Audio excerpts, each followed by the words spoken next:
Welcome to a new episode of Real Business Roundtable. Today we're going to talk about sourcing business opportunities, keeping your eyes and ears open, looking for new industries, new markets, new products. Let's say you're traveling and you see somebody using a widget that you've never seen before and it's not available in the United States. How to capitalize on that opportunity, how to maybe run some surveys to see if it's viable, looking at the demand, just ultimately taking a success from somewhere else, repackaging it, and making it something bigger. Yeah, every time I travel, I always see things that are different in different countries, and I'll want to bring it to the United States because I see that it works so well there. Yep. There was this. I mean, this is just one thought, just one idea that I had. I was traveling and there was this wing place, and I eat wings all the time. I eat buffalo wings, whatever, all the time. It's one of my favorite foods, and this place had a proprietary flavor that was like nothing else. And what you would do was you would get like a basket, like a cardboard basket. Yep. You know, like you'd get a hot dog stand, whatever, and they would put a bunch of like lettuce in like the shape of like a chip, like cut out, kind of like chopped up. And then they would pour the sauce. They would put the chicken wings on there, already dressed in the sauce, and they would pour the sauce in. And that sauce is so good. I will never forget it. And never. I know the name of the place. It's called Philadelphia, in a completely foreign country. Philadelphia, there's only one location. Best wings I've ever had in my entire life. They were open 24/7, and you would eat the wings, and then you would dip the lettuce in there. You would dip your fries in there. The sauce just worked with everything, and it was nothing like I ever tasted before. Wow. I actually tried to call them a couple times, and I'm like, can I let's open you up more recently. I tried to get in touch with them to see if they would open up in the United States because, dude, they would kill it. Literally, like a food truck or something.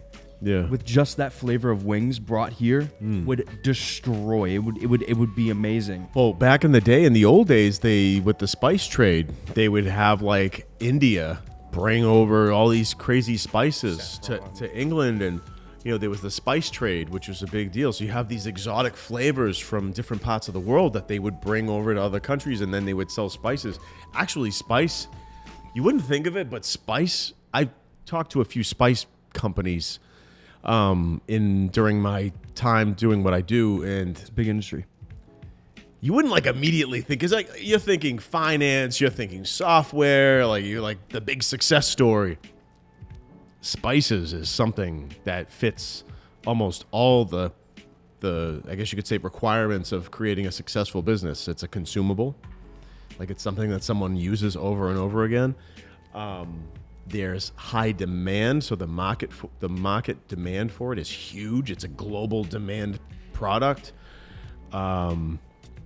Typically, you can find it cheap, so you can brand it and package it in a certain way to mark it up so you have good margins and you're able to grow.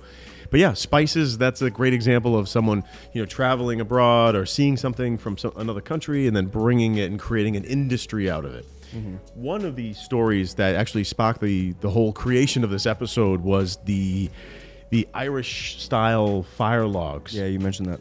There are a variety of companies that they kind of put a twist on it, but the origin of these fire logs... Are they fire starters or are they fire... It's just a log. It's an actual compressed peat moss log. And then you'll see some people that do it with wood shavings. And then you see some people that do it with, sawdust. Basically, they compress it to the point where it becomes an actual log that you can put in a fire.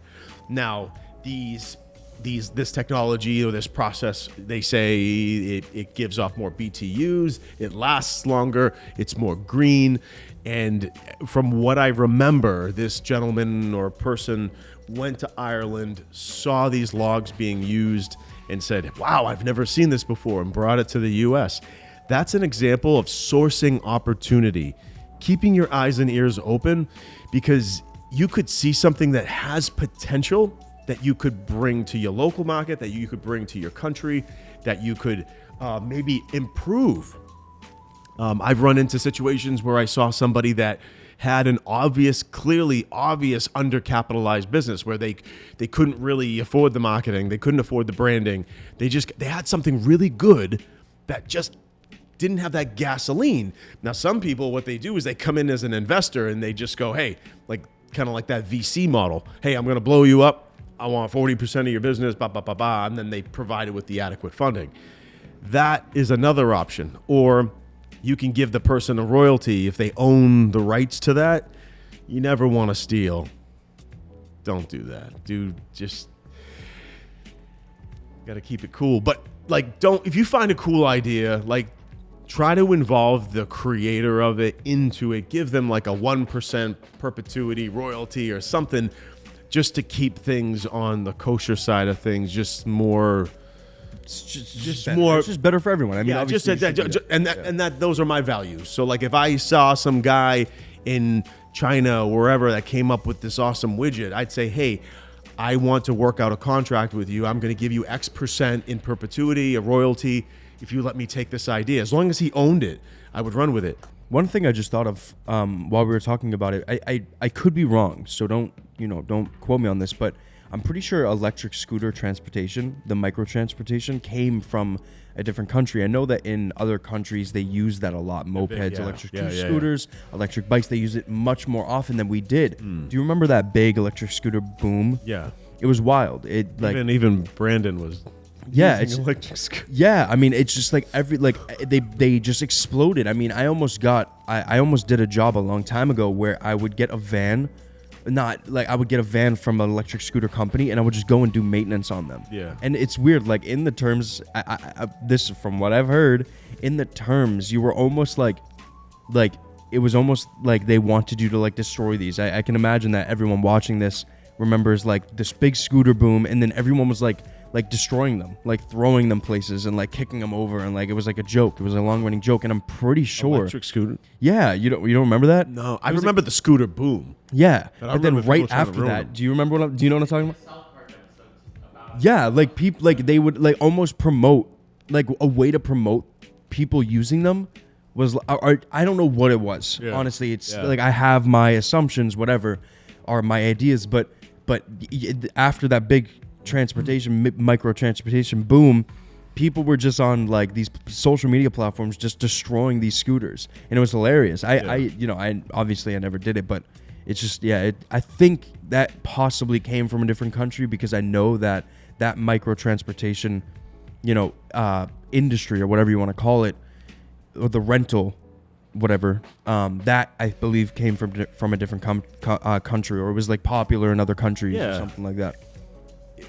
I think maybe they were trying to do some kind of like viral, like social thing where they was trying to show that they were durable. Maybe, I don't know. I'll show you after the episode. It's interesting. I want everybody that's watching the show to not think it has to be from another country. Yeah, it can be something internally, like something domestic. So like, if you know a bunch of computer science, software development students that have these little projects that they're working on, and they have like the next big thing that they're working on, it's good to network and scout and find out who might have a really, really cool idea, but they're not funded. There's in Cambridge, I was invited to, when I was trying to raise capital for some other project, I was invited to this like Cambridge meeting of the minds thing, where like a bunch of these like tech students would talk about their projects and try to get funding, and a lot of VCs hung out there. That's why I was told to go there. Mm-hmm. And it like sparked something. I go, these guys are really smart. They're going out there and capturing the possible idea, or engaging the owner of the idea before even anybody knows. So like someone might be like, hey, I have a software that can do this, and then this app is going to do that. And then you can say, holy shit, I can see that this is a viable idea. It has the potential to blow up, and then work out a deal, fund it. So like you could do deals directly with the people who have the software or the idea or the process that's obviously underfunded. Yeah, and it also doesn't have to be funding. I mean, if like we've talked about this in the past, if you have value you can bring to that person, let's say they have this technology that they want to grow, you have a value that you can add to them to help them grow in any way, that could also be something that you guys work out, that can be an opportunity. It doesn't always have to be funding, even though that's, majority, it's very popular. Yeah, so let's say you have like the not only the monetary ability, but let's say you have the experience or the connections. You can come in, just like they do on Shark Tank. You can come in, make a few moves, and then set that business up to be more successful. Another thing that that I have seen firsthand is like different technologies and different processes and different things that are built and then they're sort of kept behind the curtain where they're not like available to the public. And it's always good to network and talk to people and find out, okay, what's being used out there, what's being talked about. And then just, here and there, I'll learn about things and I'll go, I've learned about things and I've expressed them to somebody and they actually had the balls to say that doesn't exist. And I'm like, no, it does exist. It's just not meant for the public. It's like not meant. It's not sold mass market. It's very underground. Yeah. So like, there's a lot of really smart people out there, a lot of developers, a lot of really qualified engineers that all put their heads together and they come up with these insane capabilities. And then they just kind of like sell it to a small finite group. And then that's it. They're like, the doors are closed. And it's like 100x what you could just could possibly think of. Everybody's freaking out over ChatGPT. There's tech out there that's probably 10 times more impressive that we all just don't know about. Yeah. So it's kind of kept under wraps, and they let certain people, certain companies, certain whales, if you will, get access to this stuff to get an edge. But honestly, like this, we've actually talked about this in the past, and to build off of it a little bit, I always preach like networking is so valuable. Networking. The people that will get you into these places, and that's opportunities. People that are opportunities. And I wouldn't look at it in a bad way where it's like you're just trying to get opportunities out of the people that but networking and meeting people and building repertoire with many people will get you invited to events like this, or it'll get you, it'll open up a business opportunity with someone, that has happened to us before. And to get invited to these types of things, you have to know somebody and they have to refer you or whatever. And I was in Cambridge and I ended up kind of like bumping into some dude and we started talking a little bit, and then he opened up that he's an Amazon retailer. So his whole business model was he taught people how to buy stuff that was on clearance and then sell it on Amazon. And then I told him about a project that I was trying to raise capital for, and he goes, yeah, you should go to this MIT mastermind in Cambridge or whatever what was. And he was telling me it's a bunch of like tech entrepreneurs, engineers and stuff like that, just sharing ideas. And obviously there's some people with some funding ability and capital that hang out there. Long story short is it's always good to network and go to these events. It's always good to talk to people. It's always good to kind of put the feelers out. Also, I learned about some other opportunities like that just from like local like investment groups. Here in southern New Hampshire, there's a few like groups of like 30 people in like usually like real estate type of entrepreneurs that put kind of like angel investment seed capital into different things. Never really went forward with them. It was nice to meet with some of them. Some of them kind of only stuck with real estate, but I was kind of putting the feelers out there. I was like, okay, what are my options? Who do I talk to? What are the resources that I have? What can I do here? So I kept networking and talking to this person, then talking to that person. But that's what we're trying to get through on this episode is to source those business opportunities. You have to put yourself in a position that you will be introduced to those opportunities, whether it's to facilitate and make it happen, or it's what is this idea? So it's always good to talk to people about their ideas, good to talk to people about their products. And I said this on another episode. There's a software out there that's $50 a month that does the same exact thing as a guy that charges $2,500 a month. Except this one that's $50 a month has a horrible user interface. Yeah. And this one looks like a Rolls Royce. That one that's $2,500 a month, that company exploded. These guys are probably just a couple dudes in their basement, not really pushing it. They're not really like investing back in the product. Like something like that, I would take that, the raw ability of that software and repackage it or whatever, give them a royalty or something for the functionality, the code, boom, boom, boom, boom, blow it up. Yeah, it's all about networking. It's all about who you know. And, I feel like people preach this all the time. It's very, the people who you know are very valuable. The people who you build relationships are very valuable. And there's a lot of opportunities out of it. But I think did you want to add anything before we close it out? Always keep your eyes and ears open.